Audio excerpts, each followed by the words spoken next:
Welcome to a tool bag channel. I am a tool bag. Today I want to talk about disc brake hardware. This is something that I don't think gets a whole lot of coverage, but today I ran into this. Customer called last week, said, "Hey, I need to get some brakes on my wife's car. Just do pads and rotors all around. Not interested in inspections prior or anything like that, or I would have seen this." But anyway, got into it today, and what I see here is it's an understandable mistake, but it is a mistake. And I could just make a real short video saying, hey, here's the wrong way, here's the right way on this particular vehicle.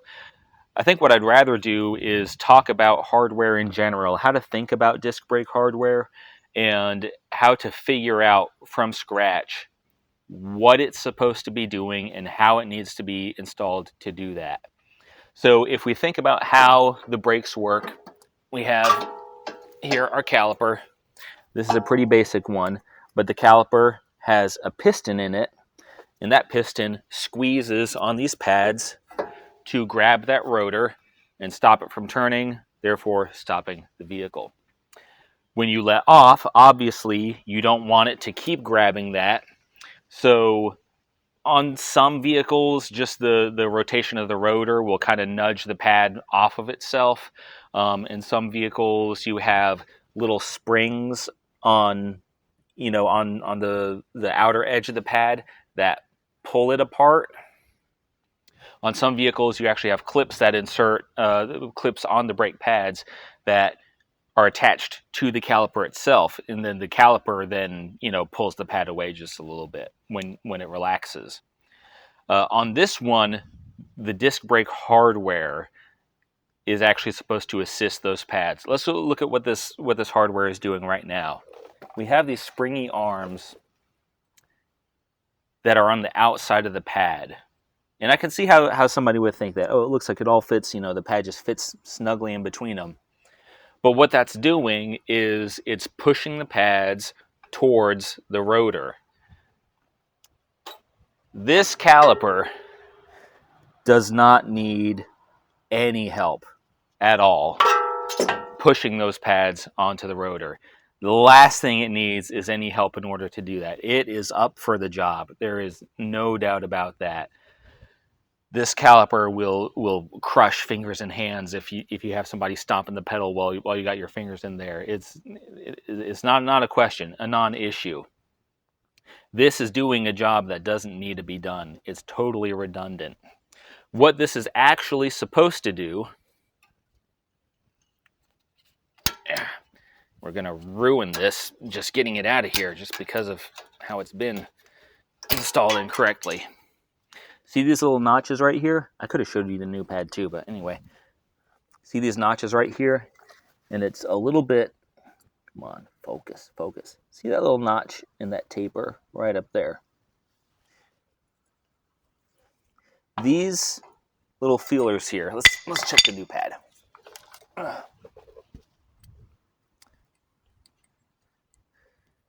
See how that feeler sits in there? What it's actually doing is it's reaching towards the front of the pad and it's pulling it away from the rotor.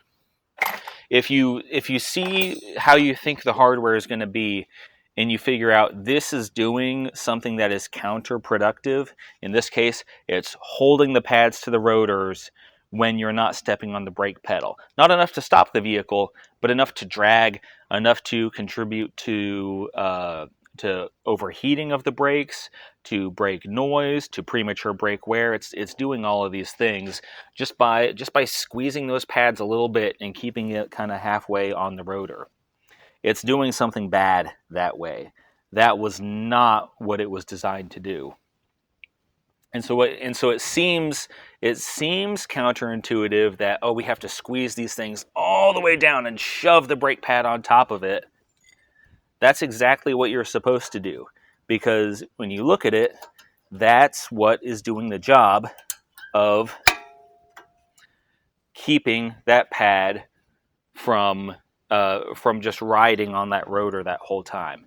It's not pulling it away much. It might not seem like it's very effective at that, but all it needs to do is it just needs to hold it back maybe 1/1000th of an inch, just to clear that rotor so that it's not dragging on it. And then you see how much easier it comes off that way as well. Like that's also a clue. If it seems like you're having to bend and pry all this stuff to get it to fit, there's a good chance that you're doing it wrong. Let's look at some other examples of hardware here as well, just for something different. This is off a different vehicle. I forget what. I just pulled it out of the scrap box over there. This one doesn't really do much of anything. So this one might have been along with like those clips that go on the outside that pull it apart. These are the easiest ones to tell what it's supposed to do. These are really hard to install incorrectly. Pretty much the only thing you're looking for is where's this big tray right here, and what is this doing?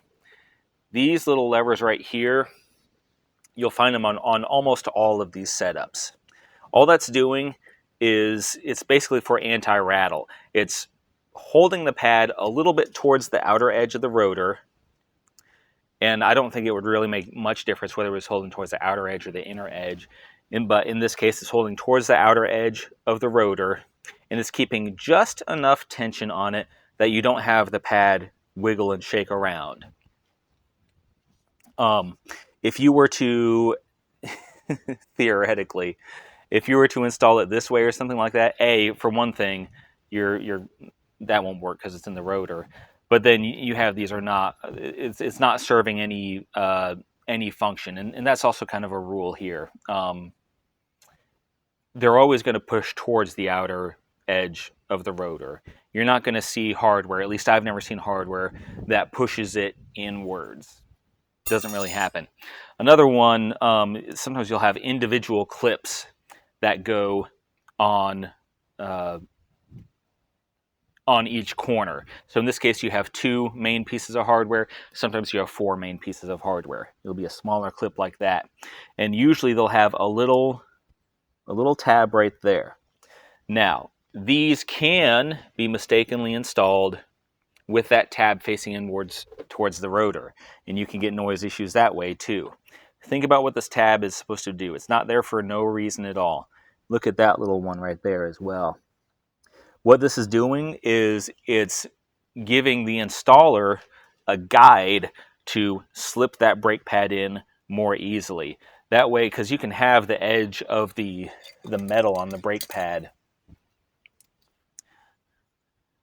This is literally just quality of life, so that you're not hanging the pad on the edge of the metal and fighting that.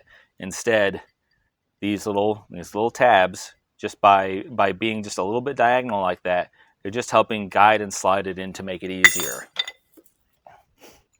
If that goes towards the inside, one way you know it's wrong is because it'll probably touch the rotor. But even if it doesn't, you know it's wrong because it's not accomplishing anything at all.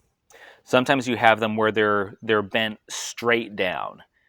And when they're bent straight down, the job that it's doing in that case is to kind of clamp, and I can actually show you this on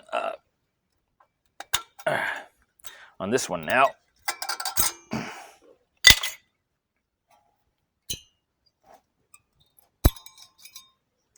Because this has these on the inside. What those are doing is they're actually holding on to the caliper bracket. They're grabbing it from the inside. You usually don't see them grab, sometimes you do, but you don't always see them grab from the outside. You will often see them grab from the inside, and that just helps hold it in place. Again, prevent rattling, anything that would cause unpleasant noises. You can see on the outside here, you have that teeny tiny diagonal right there. I hope the camera's focusing. You have those little diagonals that, again, they help you kind of guide in there. When you look at this hardware and you think on any vehicle, you look at the hardware, you think about which parts are different from other parts, and you think about what job could this be doing. It's not there for no reason. Every part of the engineers are so autistic about this stuff. They're not going to make the caliper hardware some way that just has no reason whatsoever. So think about the job that it's doing.